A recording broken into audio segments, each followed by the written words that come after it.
Cuba, la plus grande île de l'archipel des Antilles. Elle en fait rêver plus d'un avec ses plages paradisiaques, ses champs de café, de tabac, son architecture coloniale, les voitures des années 60, sa musique et ses paysages hauts en couleurs. Néanmoins, Cuba, c'est un pays communiste de la Caraïbe et il existe des règles à respecter quand on souhaite s'y rendre. En effet, le pays a connu pendant longtemps un repli sur lui-même en raison d'un embargo américain datant de 1962. Même si ces restrictions ont connu quelques assouplissements, notamment durant la présidence Obama, il est tout de même important de préparer au mieux son voyage quand on désire se rendre dans le pays de Fidel Castro. Vous l'avez compris, on se retrouve dans une vidéo voyage dont je suis tout particulièrement fière et qui est sur la liste des vidéos que je dois réaliser depuis bien longtemps, depuis voire quelques années. Effectivement, je me suis rendue à Cuba l'été dernier et c'est l'un des plus beaux voyages de toute ma vie. Et je sais que visiter ce pays est également le rêve de beaucoup d'autres personnes. Donc aujourd'hui, je vais vous donner mes conseils pour préparer au mieux votre voyage. D'ailleurs, je remarque beaucoup de vidéos sur les réseaux mais aussi des informations sur internet datant de 2019-2020, notamment durant la période des assouplissements dont je vous parlais juste avant. Cependant, la situation économique du pays est assez mouvante en raison de contexte géopolitique particulièrement tendu. Il m'a donc paru utile de mettre à jour certaines des informations qu'on peut retrouver en ligne et de les regrouper afin de vous donner toutes les clés pour préparer au mieux votre voyage à Cuba. On va commencer avec le visa. Tout d'abord, pour vous rendre à Cuba, vous allez avoir besoin d'un visa, d'un passeport en cours de validité et d'un billet aller-retour. Il y a deux façons d'obtenir la carte touristique, la fameuse Tarjeta Turistica. Déjà, vous pouvez vous la procurer auprès de l'ambassade de Cuba à Paris. Pour ce faire, il faut se déplacer sur place, au 14 rue des Presses dans le 15e arrondissement. Mais vous pouvez aussi passer auprès d'agences qui s'occupent de faire les démarches à votre place. Mais ça, c'est surtout si vous n'êtes pas directement à Paris pour vous déplacer et aller à l'ambassade de Cuba. Dans tous les cas, il s'agit d'une procédure assez simple, 45 minutes pour nous, et qui vous coûtera plus ou moins 25 €. Alors je crois que le visa coûte 22 € et j'ai dû payer, vous savez, les frais de transfert à l'ambassade parce que effectivement vous allez devoir payer en faisant un virement depuis votre compte bancaire à celui de l'ambassade de Cuba parce que les transactions ont besoin d'être tracées, ils m'ont expliqué, donc c'est vraiment très réglementé et donc il faudra faire un virement instantané à l'ambassade de Cuba. Vous allez devoir aussi remplir une fiche de renseignement, ils vont vous demander les informations de votre passeport, les informations de votre billet, votre date d'arrivée, votre date de départ. Ils n'ont pas demandé d'informations sur les logements où on va séjourner. Je sais que pour d'autres destinations, ils demandent même les informations sur le logement. Ça n'a pas été le cas en 2024 quand je me suis rendue à Cuba. Alors, il me semble que le visa a une durée de validité d'1 mois une fois qu'on a mis les pieds à Cuba. Le document est obligatoire pour rentrer non seulement dans le pays, mais aussi pour en sortir. Donc, il ne faudra absolument pas perdre ce document parce que vous allez en avoir besoin à la douane. Attention, Cuba fait partie des pays pour lesquels les États-Unis ont établi un certain nombre de sanctions. On dit qu'une fois qu'on a posé le pied sur le territoire cubain, on ne peut plus obtenir l'ESTA, vous savez, c'est le visa pour rentrer facilement aux États-Unis. Je pense que c'est une donnée à prendre en considération si vous envisagez de vous rendre à Cuba. Moi, c'est aussi une question que je me suis posée parce que personnellement, j'ai de la famille qui vit aux États-Unis que j'aimerais aussi pouvoir voir quand je le souhaite. Donc c'est vrai que c'est une question que je me suis posée. Si au petit bonheur la chance, c'est chacun son expérience. Il y a des personnes qui vous disent que moi je suis allée à Cuba en 2019, j'ai réussi à rentrer après aux États-Unis. C'est à partir de 2021-2022 que les États-Unis ont renforcé les sanctions contre Cuba, qu'ils ont imposé le fait qu'on ne puisse pas aller aux États-Unis techniquement, théoriquement, après avoir été à Cuba. Donc voilà, moi j'étais obligée de vous en parler parce que c'est quand même une donnée à prendre en compte quand on veut se rendre dans le pays de Fidel Castro. Donc il ne faut absolument pas perdre cette carte touristique, il faut l'avoir constamment sur soi parce qu'on sait jamais, il y a quand même la police à Cuba, on y reviendra sur la sécurité, donc si vous êtes contrôlé, voilà, il faut toujours être en moyen de présenter sa carte touristique et je me rends compte qu'il y a quelques fois qu'on est sorti et que j'avais pas pris ma carte touristique, je crois que ça nous est arrivé peut-être 1-2 fois, mais je ne vous le recommande pas, on sait jamais, il vaut mieux avoir avoir son document sur soi. D'autant plus que le tampon de la douane sera apposé non pas sur votre passeport mais sur la carte touristique. Et la carte touristique, c'est la douane qui va la conserver. On vous remet pas la carte touristique. Donc si vous voulez la garder en souvenir, il vaut mieux la prendre en photo avant de la donner à la douane. Je pense qu'il y a quand même des traces informatiques de votre passage. Il ne vaut mieux pas mentir à la douane américaine. Je sais pas si vous êtes déjà allé aux États-Unis, mais vous n'avez pas envie de mentir à la douane américaine. Voilà, et moi c'est vrai, c'était vraiment idéologique. J'ai pas envie de me sentir restreinte par les mesures des États-Unis, un peu les gendarmes du monde qui veulent te dire où tu dois aller, où tu ne dois pas aller. Voilà, moi j'avais envie de découvrir Cuba. J'ai pris ma décision en connaissance de cause. Je voulais découvrir la culture, en apprendre sur l'histoire, rencontrer le peuple. Voilà. Je voulais avoir mon expérience cubaine et j'ai fait la décision en pleine connaissance de cause d'aller à Cuba malgré tout ce que je sais sur les restrictions actuelles. Très important, j'allais oublier de vous dire, l'ESTA c'est la procédure la plus simplifiée et la plus simple pour faire une demande de visa pour se rendre aux États-Unis, mais il existe d'autres procédures, il existe d'autres visas, d'autres documents pour avoir accès au territoire américain. C'est tout simplement que ça coûte plus cher et que les procédures sont plus longues. Il faut faire une vraie demande de visa documentée, donc c'est pas impossible non plus, après être rentré à Cuba, d'obtenir un visa pour aller aux États-Unis. Les billets, eh bien moi, vous savez que je fonctionne beaucoup avec Air France. Effectivement, on a pu bénéficier d'une réduction, mais on a quand même payé 850 € l'aller-retour pour aller à Cuba. Parce qu'on a pris des valises en soute. Je ne suis pas une backpackeuse. Moi, j'avais mes 30 robes dans ma valise, j'avais mes chaussures, que je ne voyage pas léger. On a pris la totale, on a pris toutes les assurances possibles et imaginables. J'avais lu sur internet et c'est pour ça que c'est important de mettre à jour les informations, qu'une assurance était obligatoire pour entrer sur le sol cubain. On nous a rien demandé de tel, pas d'assurance. Donc je pense qu'il faut toujours se renseigner, toujours voilà, actualiser les informations. Dans le doute, nous on a pris rapatriement, on a pris assurance santé, on a pris vraiment la totale, d'autant plus qu'on n'est pas parti pour 5 jours non plus à Cuba. Le temps du vol est de 10 heures environ. Bon, vous connaissez Air France, on a bien voyagé, ça s'est très bien passé. Donc en arrivant à la douane, ils vont quand même vérifier vos identités. C'est la douane, la douane n'est pas connue pour être sympathique, même à Cuba. Et sachez qu'ils prennent leur travail très à cœur. Le logement. Alors vous pouvez séjourner dans des casas particulares. Techniquement voilà, c'est logé chez l'habitant. Et c'est vrai que c'est très intéressant parce que ça fait fonctionner l'économie locale. Vous savez que l'argent ça va directement entre les mains des Cubains. C'est un régime communiste qui impose quand même beaucoup les habitants. Savoir que l'argent qu'on donne va directement dans la main des Cubains, c'est important aussi. Voilà, parce que de ce que j'ai compris après avoir discuté avec certains Cubains, il y a des établissements qui appartiennent directement à l'État. Il y a des établissements qui appartiennent à des Cubains dont l'argent va directement entre les mains des Cubains. Donc loger chez des habitants, c'est une bonne initiative si tu veux contribuer à l'économie locale. J'ai une façon de voyager et chacun a sa façon de voyager. On est beaucoup allé dans des hôtels parce que quand on voyage, on a beaucoup de choses, on a beaucoup de valises et on veut aussi privilégier un certain confort, avoir accès à un certain nombre de services. Donc voilà, c'est votre façon de voyager. C'est vous, vous savez comment vous voyagez. Vous pouvez aussi aller dans des hôtels, je l'ai dit, mais aussi réserver sur Airbnb. Il y a quelques hôtels qui sont présents sur Airbnb.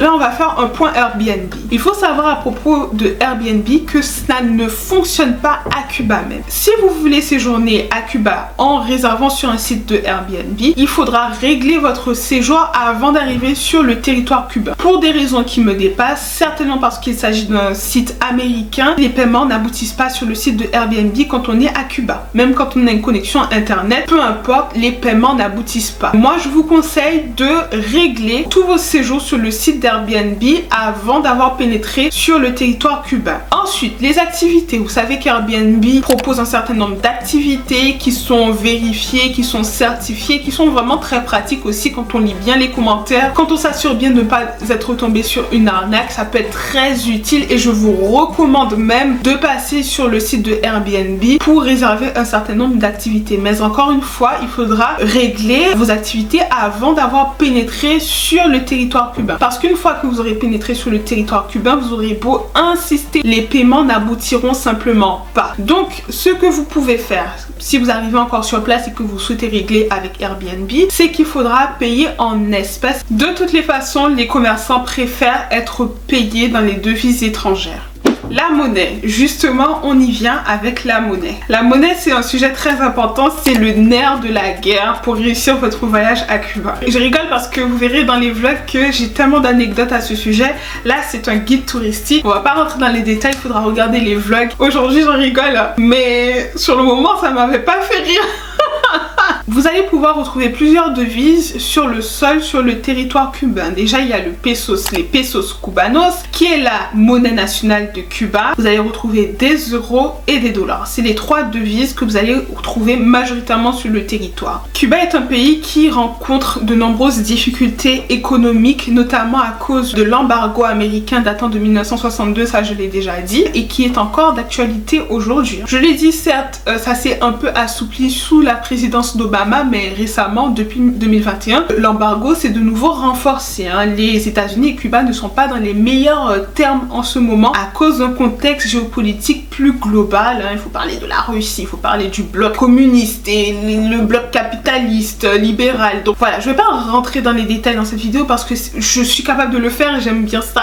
C'est mon domaine. Voilà, mais c'est un guide touristique aujourd'hui. Donc je vais surtout me concentrer sur les conseils que je peux vous donner pour vous rendre à Cuba. Mais bon, il existe une pénurie de billets à Cuba parce que la monnaie cubaine, les pesos cubanos, est complètement en train de s'effondrer. Et donc c'est pour cela que lorsque les Cubains vont voir arriver des touristes avec des euros et avec des dollars, ils vont préférer qu'on les paye avec, même s'il existe la monnaie cubaine, les pesos cubanos. Les restaurants, tout dépend lesquels, les établissements hôteliers, ils vont vous demander d'être payés en euros, en dollars. Il n'y a pas de possibilité pour la plupart d'être payés en pesos cubanos. On attend de moins en moins des touristes qu'ils payent en pesos cubanos. Notons aussi qu'il existe une pénurie de billets sur le territoire cubain. Donc ce que l'État cubain essaie de faire, c'est de conserver un maximum de devises étrangères sur son territoire. Et donc quand vous arrivez avec des euros, avec des dollars, face à une économie nationale qui est un peu en train de se casser la figure, croyez-moi, on attend de vous que vous payiez en euros et en dollars. Moi j'ai compris que des tarifs spécifiques sont appliqués aux touristes et il y a des tarifs aussi qui sont appliqués pour les Cubains. Ce qui est tout à fait normal parce que nous on arrive dans des pays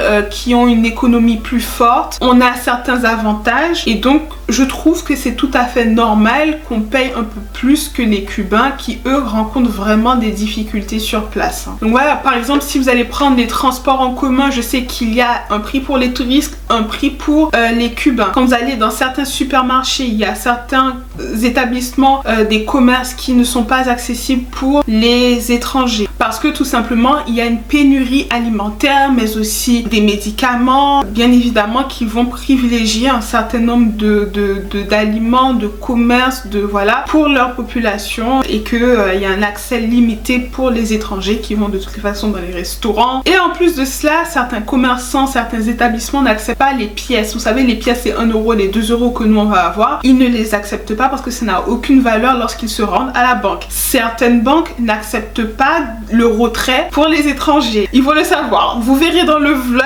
Abonnez-vous si ce n'est pas encore fait. Likez la vidéo parce que si vous voulez que le vlog arrive. Et il faut absolument se mettre d'accord lorsque vous allez payer avec une certaine personne avant d'arriver dans le restaurant ou avant de régler dans un commerce, se mettre d'accord sur la modalité de paiement. Est-ce que vous allez régler par carte, sachant que c'est un pays qui n'a pas un système, voilà, de transactions bancaires, carte bleue aussi développé que le nôtre. Tu peux pas te présenter dans n'importe quel commerce, dans n'importe quel établissement et payer avec ta carte bleue. Ça se passe pas comme ça. C'est assez certes un petit peu plus développé. Moi j'ai croisé 2 fois la carte bleue sur mon chemin à Cuba, donc c'est vraiment pas très développé. Ça devient de plus en plus courant, mais voilà, avant d'arriver il faut quand même anticiper, à moins d'avoir beaucoup d'espèces sur soi, et savoir quand est-ce que vous pouvez payer en pesos cubanos, ce qui est plus avantageux pour vous, même si c'est de moins en moins possible quand on sait que vous êtes touriste, ou si vous allez payer en euros ou en dollars, ou voilà, pour ne pas avoir de surprise à la fin de la transaction. Et surtout se mettre d'accord sur le prix avant de payer quoi que ce soit. Voilà, parce que ça peut vous éviter des surprises ou encore des arnaques. D'ailleurs, je vous ai parlé de 3 monnaies, donc les pesos cubanos, la monnaie nationale, les euros et les dollars, mais il faut savoir qu'il y avait une monnaie qui s'appelle les pesos convertibles, qui était en circulation jusqu'en 2021 et qui n'est plus en circulation depuis. Une monnaie que je n'ai pas pu croiser sur mon chemin pendant mon séjour à Cuba, tout simplement parce qu'elle n'était plus en circulation. Donc ça aussi, ça fait partie des informations qui méritent d'être actualisées sur les réseaux, mais aussi sur internet. Et quand moi je suis partie dans mon voyage, j'avais pas connaissance de cette information. Donc voilà, depuis janvier 2021, les pesos convertibles ne sont plus en circulation à Cuba. Ensuite, il faut savoir qu'il y a très peu de distributeurs sur place et que certaines banques, je l'ai dit, ne permettent pas aux étrangers de retirer de l'argent parce qu'il y a une pénurie de billets sur le territoire et qu'ils essaient au maximum de conserver les billets qui sont sur le territoire cubain à Cuba. Donc il n'est pas possible de tout le temps de retirer de l'argent et parfois quand tu vois certains distributeurs, même en France, certains distributeurs ne me donnent pas envie d'y mettre ma carte parce que j'ai pas envie que ma carte soit avalée. Mais quand tu te rends dans l'établissement banquier, il n'est pas possible pour toi de retirer des sous parce que tu es étranger. Donc il faut anticiper cela et ça aussi on ne le savait pas parce que dans les nombreuses vidéos que j'ai regardées à ce sujet avant d'aller à Cuba, j'en avais pas connaissance. Les informations sur internet aussi que j'ai vues à propos de Cuba, j'en avais pas pris connaissance non plus. Donc ça a changé depuis, je vous l'ai dit, la situation économique est très mouvante à Cuba et c'est pour ça qu'il faut beaucoup actualiser. Il n'était pas possible pour nous de retirer de l'argent dans certaines banques. Donc ça veut dire qu'il faut prévoir beaucoup d'espèces sur vous lorsque vous vous rendez à Cuba. Ce qui était notre cas, on avait de l'espèce sur nous, mais je suis pas une personne qui aime avoir beaucoup d'espèces non plus sur moi. Donc je me disais que j'allais pouvoir retirer dans une banque lorsque je serais arrivée à court de mes billets. La suite de l'histoire sera dans les vlogs, donc abonnez-vous pour avoir le détail de ces histoires là, mais tout ce que je peux vous dire c'est qu'il faut anticiper et prévoir suffisamment d'espèces sur soi. Cuba c'est quand même une destination qui a son coût. J'ai compris que les prix en fait ils étaient mis à jour quand il s'agissait d'une personne provenant de l'extérieur. Voilà, se rendre à Cuba pour moi ça a son prix. C'est comme pour tous les voyages aujourd'hui, peu importe où on se rendra dans le monde, voyager ça a quand même un coût et ça représente un luxe que de plus en plus très peu de personnes pourront se permettre. Pour échanger vos billets, moi je vous recommande de vous orienter vers l'établissement qui vous loge. Vous pouvez aussi échanger de la monnaie auprès de commerçants, auprès de vendeurs à la sauvette qui ont souvent de la liquidité sur eux. Donc c'est quelque chose que vous pouvez aussi faire dans la rue. J'ai compris que c'était informel. On le dit dans beaucoup de vidéos, oui, vous pouvez échanger votre monnaie dans la rue, mais c'est informel. Ça n'a rien de légal. Et surtout, j'ai compris que les Cubains n'avaient pas le droit de le faire en fait informellement comme ça dans la rue. En discutant avec des gens et en comprenant aussi parce qu'ils disent pas forcément les choses les Cubains. Ils parlent pas beaucoup en fait. Il faudrait pas que la police passe là de façon hasardeuse et vous voit échanger des billets comme ça dans la rue. Ça reste informel mais c'est quand même possible d'échanger des billets dans la rue. Donc nous c'est ce qu'on a fait. On a trouvé un barbershop au centre-ville dans lequel on se rendait de temps en temps pour échanger nos billets. Mais surtout lorsque vous échangez vos billets dans la rue, soyez discret. Ne criez pas sur tous les toits que vous avez de l'argent à échanger parce que comme je l'ai dit, les Cubains sont adorables, les Cubains sont accueillants. Vous allez voir un peu de précarité quand même. Et surtout, il faut se renseigner au maximum sur les taux de conversion avant votre départ et quotidiennement, j'ai envie de dire parce que ça bouge beaucoup, assurez-vous bien de connaître quels sont les taux de conversion pour ne pas être perdant lors des échanges. Mais nous, notre expérience, ça s'est très bien passé, non seulement auprès du barbershop dans lequel on effectuait nos échanges de billets, mais aussi auprès de nos établissements hôteliers. Parlons d'internet. C'est un point très crucial aussi lorsqu'on veut se rendre à Cuba. Honnêtement, moi je m'attendais à pire parce que dans les reportages que j'ai regardés, on me disait oui, il faut acheter une carte et vous avez internet sur cette carte là, il faut aller dans une place dans le centre-ville de Cuba, non loin du Capitole pour avoir de la connexion. Moi quand je suis arrivée à Cuba, les Cubains ils avaient internet sur leur téléphone. Après c'était pas tout le monde non plus. On a voyagé, on est allé à Trinidad, on est allé ailleurs. Les personnes qui nous accompagnaient qui étaient des Cubains, sur tout le long du trajet, ils avaient internet sur leur téléphone, ils faisaient des FaceTime et tout. Donc et nous aussi on a acheté acheté effectivement une carte SIM sur laquelle on avait internet et on a pu capter internet tout au long de notre séjour. Après, ça peut représenter un coût quand même d'acheter internet constamment sur son téléphone. Après, c'est sûr qu'il y a des endroits qui captent moins bien que d'autres. Quand on est allé à Trinidad, on captait beaucoup moins, mais quand on était à la Havane, on captait très bien internet, hein. Donc voilà. Les établissements hôteliers, généralement, ils ont internet. Dans le premier établissement dans lequel on était, on captait très bien internet. Bon, vous n'allez pas télécharger une vidéo YouTube non plus là-bas, hein. Après, dans le second établissement hôtelier, toujours à la Havane, dans lequel on était, on captait moins bien, et puis c'était de 9h à 18h. C'était pendant des horaires parce que même ils rechargeaient internet pour l'ensemble de l'établissement. Et il y a quelques jours où effectivement on n'a pas eu internet, mais sur la durée longue de notre séjour, on a eu internet. Donc il vous faudra, lorsque vous arrivez à Cuba, acheter une carte SIM cubaine, avoir un numéro cubain dans un bureau. Donc le prix de cette carte SIM est de 35 € et vous allez aussi acheter internet sur votre téléphone. Pendant qu'on y est aussi, faites attention aux prises. Ça, je l'ai pas beaucoup vu dans les vidéos que j'ai vues, mais ils n'utilisent pas les mêmes prises françaises que nous. Pour avoir grandi à Saint-Martin, parfois vous savez, il y a des prises, c'est les prises américaines en fait qui ont seulement 2 trous. Donc il faut que vous ayez un adaptateur pour brancher vos appareils, vos téléphones, et un adaptateur de la sorte vous pouvez le retrouver dans le même bureau où vous achetez votre SIM internet. Un bureau dans lequel on peut payer par carte bleue. Bien évidemment, désactivez vos réseaux mobiles lorsque vous arrivez à Cuba. Maintenant, on va parler de la sécurité à Cuba. Et bien moi, je me suis sentie en sécurité tout au long de mon séjour à Cuba. À aucun moment, je me suis sentie... Bon, si, peut-être un. Mais ça, vous verrez dans le vlog.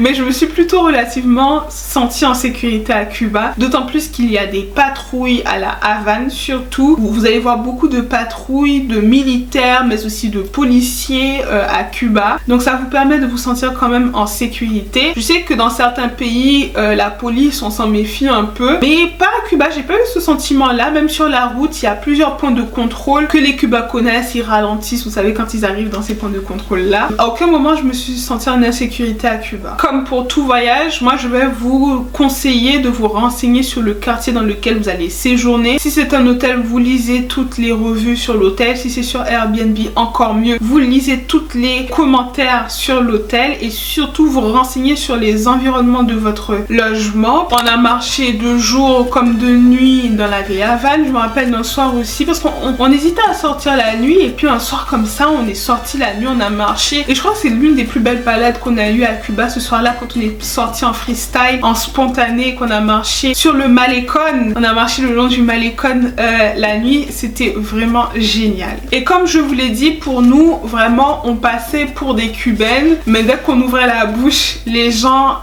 savaient qu'on était des étrangères, et ça je sais que ça peut aussi jouer dans le voyage, hein. Voilà, je sais que peut-être que c'est pour ça aussi qu'on était moins importunés, ou je sais pas, mais ça aide quand même quand t'as l'air d'une locale quand tu vas dans un pays. La nourriture, je m'attendais à pire. Tu penses à Cuba, tu penses pas nécessairement à la cuisine, et je suis obligée d'être honnête avec vous, Cuba n'a pas la meilleure cuisine de la Caraïbe, mais on voit qu'il y a quand même un effort qui est fait pour s'adapter à la demande touristique qui s'accroît aussi, parce que c'est un pays qui a quelques ouvertures mais quelques fermetures aussi face au monde, donc ça reste quand même un pays communiste. Il y a des endroits où on a bien mangé, mais je vous dirais pas que j'ai trop bien mangé non plus quoi. Tu vas pouvoir trouver quelques repas bons, donc les repas c'est des repas typiques de la Caraïbe, du riz, haricots, pas mal de langoustes. Donc si vous allez là-bas, faites-vous plaisir sur les crustacés, le poisson, parce que ça coûte pas aussi cher qu'en France. La langouste, le homard, tout ça c'est beaucoup moins cher qu'en France. Mais il s'agit quand même d'un pays qui connaît une pénurie alimentaire, et vous n'allez pas me faire croire que ça n'a pas de conséquences finalement sur la pluralité des repas qui sont proposés. Mais j'ai quand même apprécié leur nourriture locale, leur nourriture traditionnelle, et voilà, c'était bon. Ils font les haricots rouges comme nous, haricots noirs comme nous, le riz un peu comme nous, mais nous les Haïtiens on le fait mieux. Voilà, comme ça c'est dit. Donc voilà, je pense qu'il faut quand même se préparer psychologiquement quand on se rend dans un pays comme Cuba. Ça permet d'avoir une ouverture d'esprit sur le monde, de voir qu'on n'a pas les mêmes privilèges, on n'a pas les mêmes chances, on n'a pas les mêmes façons de vivre. Les Cubains, ils ont leur propre façon de vivre et se confronter à la leur, que ça ne peut être qu'enrichissant. Faut vraiment se mettre dans le contexte cubain, comprendre la dimension politique, géopolitique qui se cache derrière pour comprendre concrètement la réalité de la vie des Cubains et ne pas arriver avec sa mentalité occidentale et la poser à la réalité cubaine. Ça, je trouve que ce serait vraiment dommage. Maintenant, parlons de la culture des pourboires. La culture des pourboires qui est vraiment très présente à Cuba. Parfois, les pourboires constituent le salaire des Cubains quand tu vas au restaurant, quand tu as affaire à un service. Donc, ils s'attendent, ou que ce soit des musiciens aussi dans la rue ou qui viennent faire de la musique dans les restaurants, en fait, ça représente leur salaire. Donc, c'est vraiment très important, je pense, de prévoir dans votre budget un budget pourboire, parce qu'on attend de vous que vous en donniez. Je sais que ce n'est pas dans notre mentalité française de donner des pourboires, parce que bien souvent quand on va au restaurant, le pourboire est prévu dans la note, il est inclus dans la note. Il faut vraiment, encore une fois, abandonner notre pensée occidentale et se mettre dans le contexte cubain, un contexte économiquement difficile. Les transports. Alors l'offre des transports n'est pas très développée. Je sais qu'il existe des bus que vous pouvez emprunter pour aller d'une ville à l'autre, et puis même des bus intra la Havane, que je ne recommande pas particulièrement, parce qu'en ayant parlé avec des Cubains, ils ne me l'ont pas recommandé non plus. Ils m'ont dit que j'étais mieux en taxi. Donc c'est vrai que nous, on n'a pas pris le bus du tout, on a juste pris un autobus à Trinidad pour faire le tour de la ville et pour aller à la plage, et on a dû payer par carte bleue en euros. Voilà, pour ça j'ai pas beaucoup d'informations à vous donner, parce que je n'ai moi-même pas pris les transports en commun. J'étais soit à pied ou soit en taxi, ou en taxi collectif. Et des taxis qui, je le rappelle, n'acceptent que les devises étrangères. Donc voilà, cette vidéo regroupe un certain nombre d'informations que j'ai pu collecter lors de mon voyage à Cuba en 2024. Peut-être que d'ici là, d'ici 6 mois, cette vidéo ne sera plus d'actualité, parce qu'elle mériterait d'être actualisée. Mais toutes ces informations que je vous ai données datent de mon voyage à Cuba en 2024. J'ai quand même beaucoup aimé mon voyage. C'était vraiment une expérience de vie, quoi. C'était vraiment un voyage dans le temps. De toutes les façons, on aura l'occasion d'en reparler dans les vlogs si je décide de les poster, ou peut-être que je déciderai de les garder pour moi. Si vous n'avez pas suffisamment liké, si vous ne vous êtes pas suffisamment abonné et que vous n'avez pas suffisamment partagé cette vidéo, n'hésitez pas à activer la petite cloche pour être informé à chaque fois que je poste une nouvelle vidéo. Vous pouvez aussi me rejoindre sur les réseaux, Sephora.dreams un peu partout. Et puis en attendant, croyez en vos rêves, aimez-vous, moi je vous aime et je vous retrouve dans une prochaine vidéo. Ciao!